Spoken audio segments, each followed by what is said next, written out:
welcome all to the discussion novel drug delivery systems, in that microencapsulation.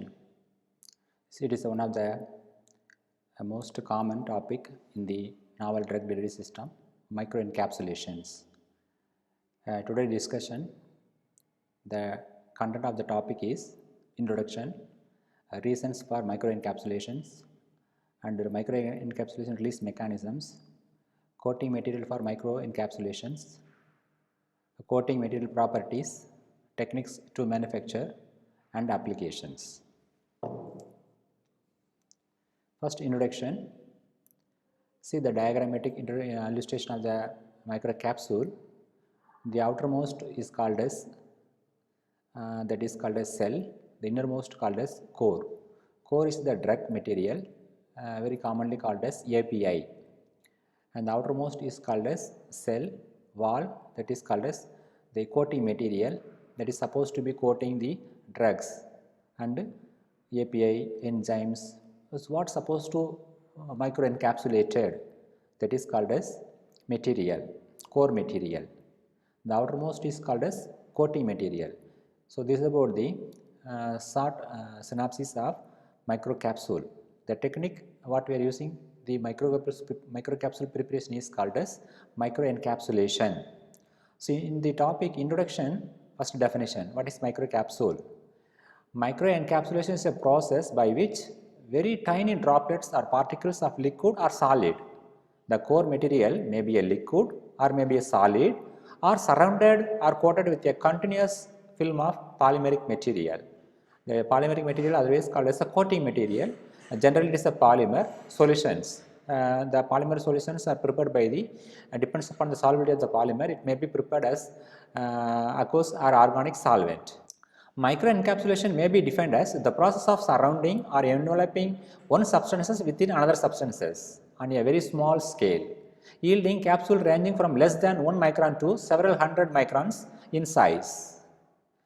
Microencapsulation is a process by which solids, liquids or sometimes even gases also may be enclosed in a microscopic particles by formation of a thin coating of wall material around the substances.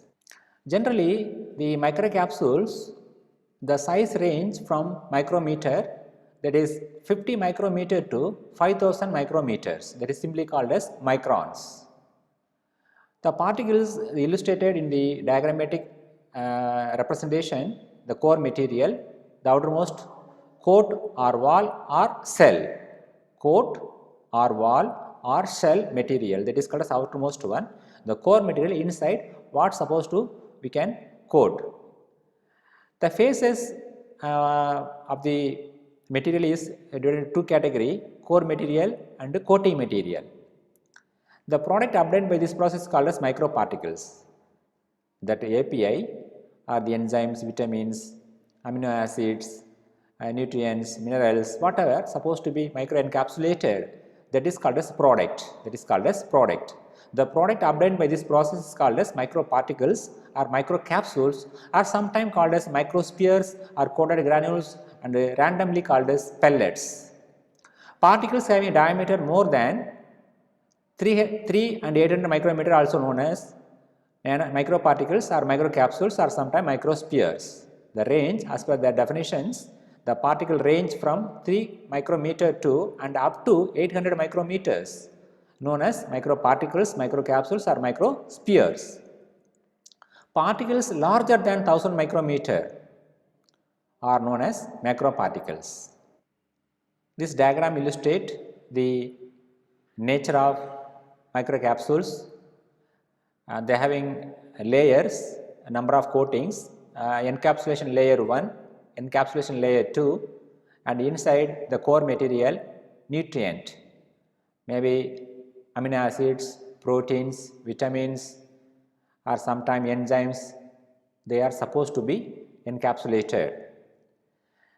A well designed controlled drug delivery system, the microcapsule, why it is we are preparing such a way is a well designed controlled drug delivery system can overcome the problems of conventional therapy.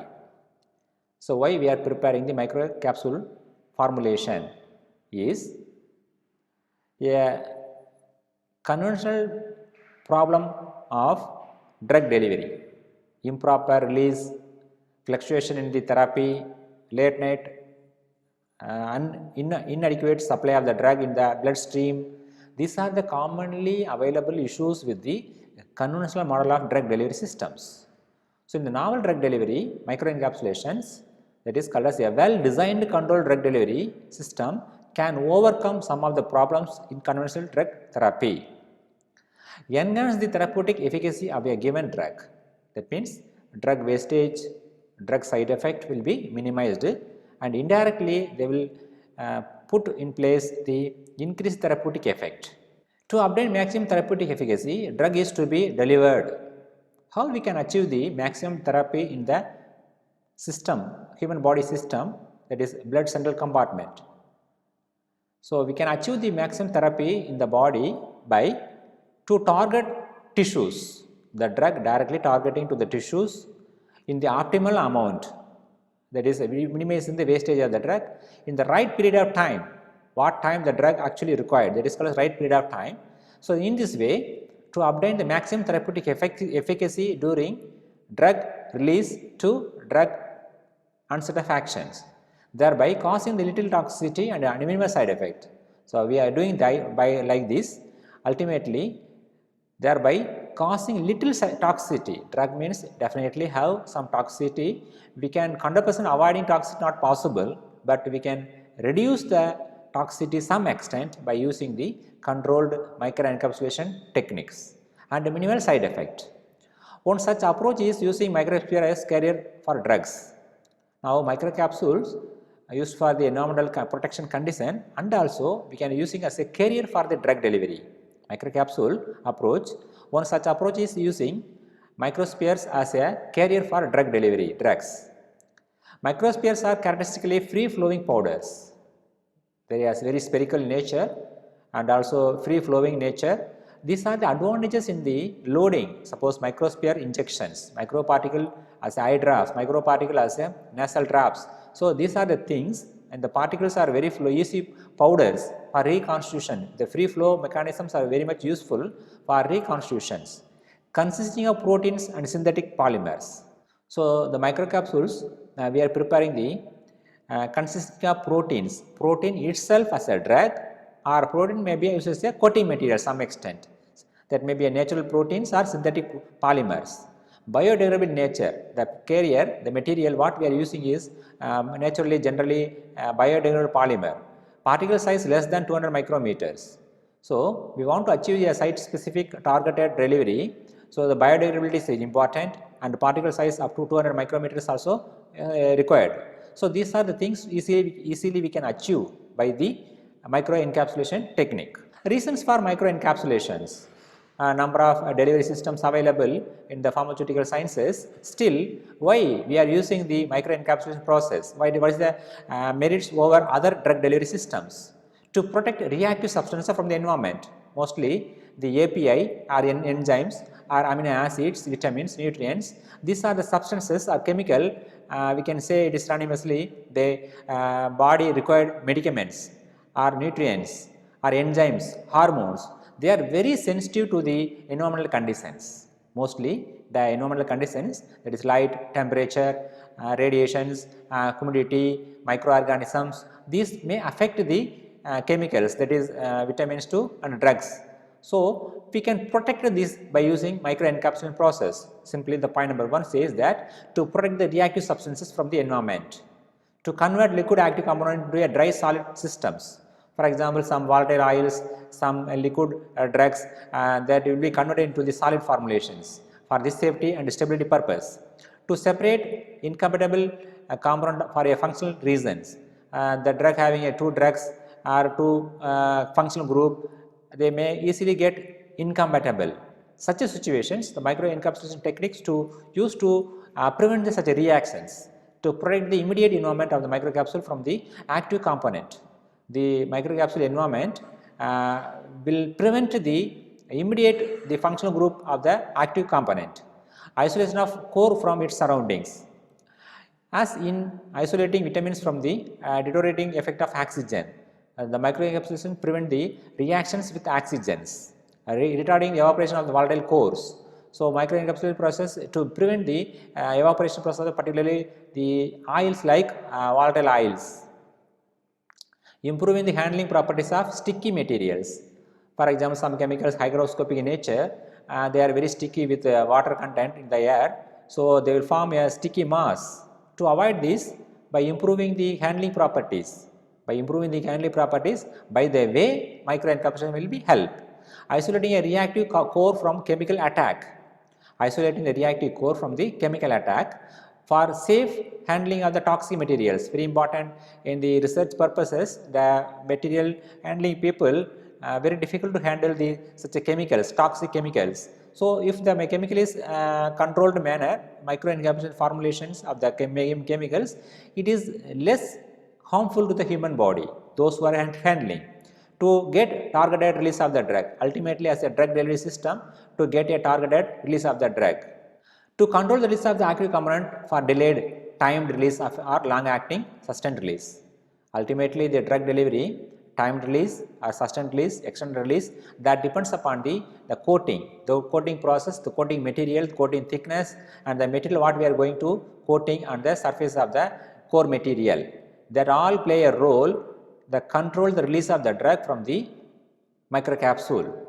The problem may be simple as masking the taste or odor of the core, very important. Some drugs having very unagreeable odors, that is a foul odor that will be nauseating to the final formulation to the patient, towards the patients. Such a cases, the microcapsules will prevent the unacceptable odors. To increase bioavailability, the ultimate of the drug delivery is the bioavailability. The therapeutic efficacy depends on the percentage bioavailable drugs. So, in this way, microcapsules to increase the better bioavailability. To produce a targeted drug delivery systems, already explained that. Protect the GIT from irritant effect of the drug, very important. Some drugs, where bulk drugs, as it is released immediately, the drug itself get degraded through the gastrointestinal tract. So, in this way, the microcapsules will prevented from the gastric effect. Extension of duration of activity for an equal level of active agent. So, the duration of action very important. The duration of action depends on the, the amount of drug released per time. Suppose sustained release means the duration of action will be extended. Release mechanisms, how the drug get released from the microencapsulations. Even when the aim of microencapsulation application is the isolation of the core from its surrounding, the wall must be ruptured at the time of use. The release mechanism, why important is, even when the aim of microencapsulation application is the isolation of the core from its surroundings, the wall must be ruptured at the time of use. A variety of release mechanisms have been proposed for microencapsules. How the drug will be released from the microcapsule is a variety of mechanism scientists are established that. The first point is pressure or shear stress in the dosage form, melting the wall of the capsule will be getting melted, then drug released by dissolving its under a particular conditions in such a cases of an enteric drug coating. For example, the drug supposed to release from the large intestine, that is called as enteric. The enzymes present in the large intestine try to dissolve the polymers, enteric coating if the drug coated by the eudragids. By solvent action, sometime enzyme attack, sometime chemical reactions, or sometime hydrolysis or slow disintegration. These are the possible mechanism of the drug released from the microcapsules. Coating material. Now move on to the next the material. We can classify into the coating material and core material. The coating material. The coating material is the polymers generally. What is the expected properties it should be? Inert substances which coats on core with desired thickness. Next, composition of the coating material. Mostly the coating material is a single term, but it contains a number of other chemicals. the combinations, mostly the inert polymer, plasticizer, coloring agents, resins, wax, lipids, and release rate enhancers or sometimes release rate retardants. So, slow down the release kinetics. So, these are the combination of the coating materials. Role of polymers in the coating material, how the polymer play a role. Polymers are substances of high molecular weight made up of by repeating monomer units. Generally, the polymers we are using for coating purposes, the polymers may be a natural polymer, may be a synthetic polymer, in natural or synthetic, biodegradable, non-biodegradable. So, the polymer is a vital role in the microencapsulation process. So, we should have some idea about the polymers. Polymers are substances of high molecular weight made of repeating the monomers. Polymer molecules may be linear or branched. Sometimes the polymers have a single linear or sometimes branched chain, or sometimes separate linear or branched chain may be joined by cross linkings. Polymers are used widely in a pharmaceutical system is as adjuvants. The polymer not only for microencapsulation process, generally polymers are used in a number of other aspects as a disintegrating agent, as a emulsifying agent, as a suspending agent. Here the topic of interest is microencapsulation. Here the polymer is used as a coating material. Polymers are used widely in pharmaceutical systems as adjuvants, coating materials and compounds of controlled and site-specific drug delivery systems. Sometimes the polymers are used for the as a site-specific drug delivery system, particularly the drug supposed to release in the large intestine, that is called as entry-coated polymers in the release of drug in the large intestine. Next, another topic of the continuation with the coating material. Again, the types of coating material. The purpose of coating material is the properties. What are the expected properties in the coating material is very important. Why we want to coat the drug? Stabilization of core material, very important. Stabilization, stability, very important. Stability in the sense expiry date, shelf life. The attack from the environmental conditions. The coating material properties, the ultimate function is it should be stabilization of the core material, that is called as what we are going to coat.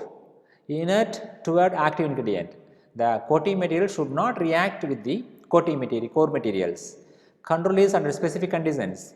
The coating material should be having some property in a controlled fashion that try to release the medicament. Film forming, playable, tasteless and stable. The coating material should be film forming, easily spreadability, playable, tasteless and stable. Non-hygroscopic, no high viscosity, economical. Ultimately the economical, that is the cost of the product will be very nominal. Soluble in an aqueous media or solvent or sometime melting, easily get solubilized in aqueous media or some combination of other solvent, organic solvent, and sometimes it is easily get melt for the coating purposes. The coating can be flexible, brittle and hard and thin. Depends upon our requirement and the nature of coating. The material is very flexible for coating and sometimes it is useful for brittle and hard and sometimes thin also, etc. Now the topic of interest is called as microencapsulation process. The microencapsulation process we should done, we can go up to 11 methods. The very common method and scientific method is called as the first one, air suspension techniques, very synonymously called as Worcester process. Worcester process. The air suspension technique is called as fluidized bed coating, and technically it is called as fluidized bed coating. The second method, conservation process, and third one, spray drying and congealing. Spray drying and congealing. Fourth one, pan coating. Fifth one, solvent evaporation process, and sixth one, polymerization techniques, and the seventh one, multi-orifice centrifugal force process. Eighth one, extrusion. Ninth one, single and double emulsion technique. 10th one, supercritical fluid and anti-solvent method, synonymously called as SAS techniques. And last one, 11th one, nasal vibration technology. So, in this figure they are given the scheme based on the method of preparation. We are listed in the 11 headings, and the physicochemical properties and the method of process of microencapsulation. The techniques are classified into three main categories. The first one, right hand side, the first one, physical or physico-chemical mechanical, physical or physico-mechanical process. Second one, physico-chemical process, and third one, purely chemical process. The first one, physical or physico-chemical mechanical process, almost 5 methods given: air suspension method, centrifugal extrusion method, pan coating method, spray drying method. In that subheading, co-current, counter current, mixed flow, and last one, vibrational nasal techniques. Physico-chemical process, ionotropic gelation and conservation. Out of this, conservation is a very common method. Chemical process, solvent evaporation, polymerization. These are the very common method. In polymerization, interfacial polymer, in situ polymerization, matrix polymer, these are the commonly used technique in the research aspect.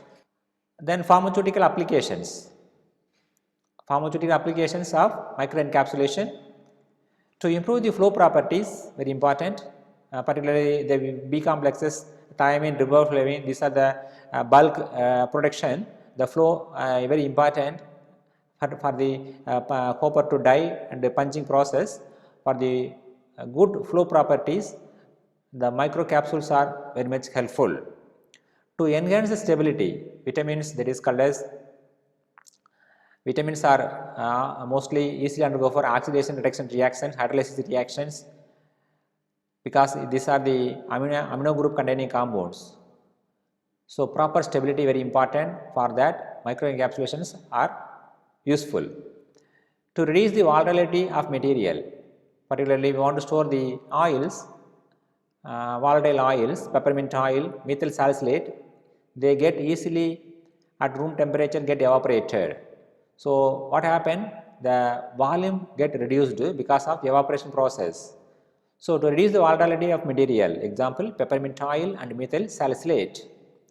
To avoid incompatibilities, aspirin and chloramphenicol, there is a drug and another drug or drug and coating material incompatibilities. To masking that incompatibility, we can use microcapsule techniques. To mask the unpleasant taste and odor, example aminophylline and castor oil. So, these are the odor and taste related issues. This will be rectified by using the microcapsule techniques. To convert liquid into solids, very important, castor oil, eprazinone. So, these are the chemicals from liquid to solid conversion. The microcapsule process will be useful. To reduce gastric irritation, nitrofurazone, nitrofurantoin, indomethacin, they will try to produce and oral administration gastric irritation. The microcapsule formulation will be reduce the gastric irritation.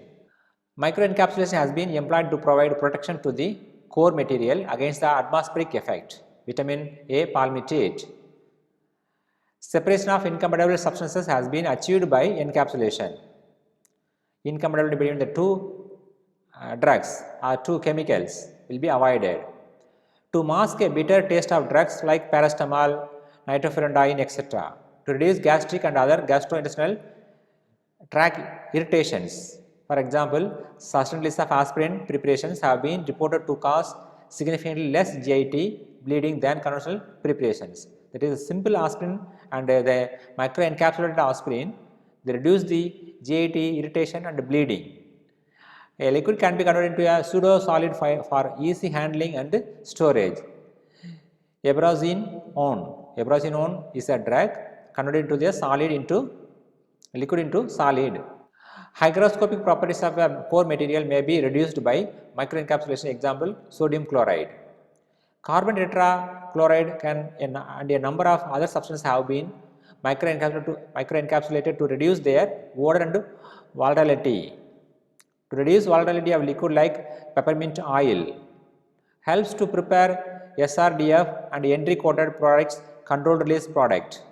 Used to improve flow property of drugs before compression into the tablet formulations. So, this is the topic we today discuss, the microencapsulation, the total summary. What is microencapsulation? What are the reason, the release mechanisms, the different techniques. Detailed discussion in the next lecture, we can cover the topic. that is microencapsulation techniques, conservation, like topics. So with this today lecture over. Thank you.